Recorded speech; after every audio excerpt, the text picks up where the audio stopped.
It's 2014. I'm just a young boy at the time, and I hear about this new game called Five Nights at Freddy's, with this picture being thrown around the various message boards that I frequent. I have literally no idea what the fuck it is, but decide to check out the threads talking about it, and I instantly see all these images of horrifying mechanical monstrosities marching maniacally in an attempt to kill the player. What the fuck is this game? I think to myself. An impulse buy, I purchased it that night. And I don't think I went to bed until like 4 AM. Was it because I was playing it too much? Or because the spooks were real? Flash forward 2 years later, and there are 6 games, a book, a super shit ton of merchandise, and a fucking movie in the works? If you had told me all of that was gonna happen back then, I probably wouldn't have believed you. But why? Why did Five Nights at Freddy's blow up like that? I mean, other than the fucking YouTubers who were doing videos about it being spooky. Like seriously, it's a simple game with somewhat lovable characters and a deceptively simple story. Well, maybe that's its strong suit. So let's take a look at why I think the Five Nights at Freddy's series is brilliant in some facets, and what makes up the genius of the first game. It's midnight. You can't see any of the moonlight because you're stuck in this chair at the center of the building. It's your job to monitor the store until 6 AM. Basic guard duties, nothing too fancy. What your job failed to tell you is that you're not monitoring for burglars. You're making sure the performers aren't getting into any trouble. Animatronics? Well, that can't be too hard. What are they gonna do? Come and say, "Oh, hi there, little guy. It's too bad because I can't run, otherwise I'd be the fuck out of here." Powerlessness. The perfect motif for a horror game. How can you truly frighten someone? You take away or limit their ability to fight back, and Five Nights at Freddy's nailed this theme on the head, hardcore. The only thing you can do is sit there and block their path. You can't fight back. And that's great. Make the player feel like there's nothing they can do, when in actuality, they can survive fairly easily if they know what they're doing. Great horror games make the player feel tension when they play, a mounting uncertainty of survival. This is why, while it takes place in hell, Doom is not a horror game, but Silent Hill is. Silent Hill's in hell? I think it's in hell. I don't know, something like that. But GrenademanBlitz, jump scares are the bane of horror games. It's killing the genre. Well, kinda. When the game just throws them at you. But Freddy's did something fucking right with the jump scares. It made them the punishment for playing poorly. If you failed, you'd get the scare, and all that tension you had built up in trying to survive surfaces immediately when Chica or Foxy jumps out at you. Everything else in the game is built around the player's perception of the facility. It's what the player sees, and what they think is happening. So-and-so is in the closet? Shit, they're close. If I don't keep an eye on them, they're gonna kill me. Old What's-His-Face is on the stage? Then I don't really need to worry about him all too much. That, in conjunction with the fact that you have to sit there and just shut doors as your only defense, makes the fact that when you look at the camera just for a moment to only come back to this shit? Fuck me, I failed and now I'm spooked at the same time. This is not a good day for me. But that first night wasn't so hard. So I've learned their tactics and where they go. So why is the last night so challenging? And don't even ask me about 2020 mode. This is another core strength of the base game of Five Nights at Freddy's. The game itself is easy to play but hard to master. The mechanics are simple enough. Click here, click there, listen for noises, and bam!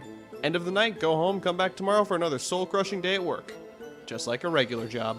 No game has ever benefited from being complicated out the gate. I'm not saying complexity in games is bad, by no means do I mean that, but having a simple game like this with overshadowing themes that make it seem more tense than it actually is works really well. I mean this only for the first game necessarily. 2 moved away from this by essentially having 40 different things come at you from all different directions. 3 was interesting. Then 4 comes along and decides to make it auditory based, which is kind of cool. And then 5 is just minigames. But 1 was well crafted in the idea of simplicity and making the player well aware of what to do and when to do it. It was a management game with horror themes and elements. Now tell me something. Who is this? Why, it's Freddy Fazbear, of course, and his friends, Bonnie the Bunny, Chica the Bird, and Foxy the Pirate Fox. These mascots are literally the mascots of the game. Like, how clever is that? It's like a double entendre? I think it's a double entendre. Might be. Damn you French people. Anyways, the brilliance here lies in the subtlety. Each character is a different color, at least of the main 3. Freddy and Foxy are very similar in color, but different in appearance. Looking at the 4 of them lined up, you could almost characterize them. Freddy is the leader, duh. Bonnie is the lovable sidekick, and Chica's the girl, and then Foxy is the edgy sort of other guy. Very basic descriptions, and I'm sure that you have your own, but therein lies the brilliance. The ability to project your own ideas onto the series.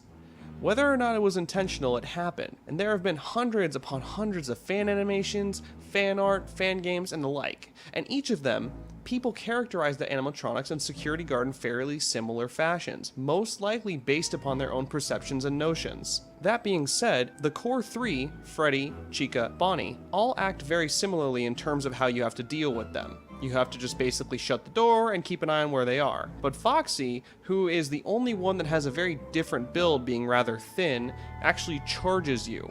By being shaped and designed a bit differently, it should instinctively make the player think that this guy is going to act different. I mean, that goes without saying, honestly. Easily identifiable characters and self-insert personalities make the situation and the perception of the situation that much easier to grasp onto. If you have a game where your main character is completely unlikable, or talks too much, or is just fucking stupid, you're gonna lack that connection to it and lose something in the process. Even if these things are trying to kill you, plenty of kids still want to buy that plushie in real life and the fictional universe. Childhood. How easy it is to prey on you. I'm sure many of you went to Chuck E. Cheese as a kid, or Showtime Pizza or the like, and I'm sure that many of you, like me, enjoyed the pizza shows with the robots. But I'm sure as well that just like me, you would peek behind the curtain if you could to see what they were doing between shows, and that's where the innocence was tested. You would see them, staring at you with cold, dead eyes. Are they alive? What are they? Why are they just standing there? Come on, Chuck, let's have a good time. Well, Five Nights at Freddy's preys on that idea. If it was a game about Chuck E. Cheese characters, I think many people would have a rougher time playing it. Maybe not, maybe. It's entirely person to person. But it plays with those childhood memories and twists and distorts them, taking something seemingly innocent and turning it into a monster. A perfect representation of growing up. The world is not what it seems, and neither is the game. I want to touch on something here rather quickly that I didn't think about until revising the final draft of this video, the art style of the game. Rather, I couldn't really describe the style as anything but dark, dreary, or typical horror game color scheme. I guess more so it's the way the graphics are presented. The fact that all the backgrounds are pre-rendered adds to the lifeless aspect and theming of the story of the game. Yes, the suits are alive and trying to kill you, but they're not the same type of life that you as a person are used to. When looking at a comparison between the environment and the way the game is presented, one thing stands out, and that is the backgrounds. They're so still and dead. Sure, you may have the fan here blowing constantly, but that's just to keep the illusion going that these are three-dimensional spaces. And I'm sure we could get into the dissection of the game engine and determine whether or not the actual area is three-dimensional, but the fact that everything really is just a picture adds to the tension. It preys upon the idea that you're the only thing alive in the pizzeria. At least that's what I take away from it. I don't know, I just really like the way the backgrounds are done. Anyway, you sit there in the office wondering, why these things are trying to kill you? Do they hate people? Are they programmed to do this? Is something wrong? By taking clues from the environment, the newspapers that show up, all that goodness can be looked into as deeply as you, the player, would like to find out the actual story and lore of the world. I'm sure that by now, every single person watching this video has watched MatPat's theories on the games, and at the time of writing, are waiting anxiously for the next video on Sister Location. But hey, that's just a theory! A game theory! This may be a first for me, but the thing that drew me deeper into enjoying the series was the lore. I wanted answers. I wanted to know what was happening, what was the cause of all this, and each time you get an answer, especially with the latter games, you get new questions as well. I don't know how much ahead Scott has planned out these games, and frankly, I don't think he planned to go past a first game, but he rolled with it and created a fun and dark universe to explore. There's so much happening with it in terms of a timeline, it's hard to keep up. Now, I don't know about you, but even as a kid, I loved stories that I could dive into and dig down deep into to figure out the truth, even more so as an adult. So the series really does satiate that desire when each game that comes out adds more and more to explore. And frankly, I think that's one of the biggest things that kids love about these games, as well as adults. It's a very easy story to get into. Killer robots on the loose in a pizza place. That's a scary concept. But then you learn about the strange smell, the crying faces on the wall, where this golden suit come from. There's so much more to it than what appears at first glance. But I don't need to tell you that. You already understand that. You've been working here for 2 years now. Why do you keep coming back anyways? This job sucks. The long and short of it is this. Scott knows what made the series good, and what people keep coming back for. Or at least he did with the first one. The series going forward definitely plays upon the idea of the lore being the more important part, and almost rewards you with story for completing certain aspects and challenges of each of the subsequent games. But Five Nights at Freddy's 1, just a simple experimental game in the horror genre that I think will last for quite a long time. Anyways, These are just a few of the things that I've taken away from the game over the years, and I'd love to hear what you think about the first game in the series in the comments below. Tell me what you take away from the game and what you think makes the first one so great.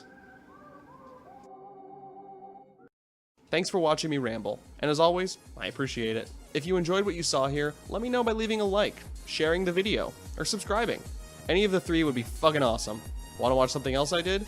Then click on one of those videos right up there. Want to check out some other fucking great YouTubers that you've probably never heard of? Then click on back to my YouTube homepage and check out the limited live section on the right hand side. Or you can click that little logo right there to go directly to the website. I'll see you all in the next video. Happy Spook Month. And remember, video games are the best video games. Later.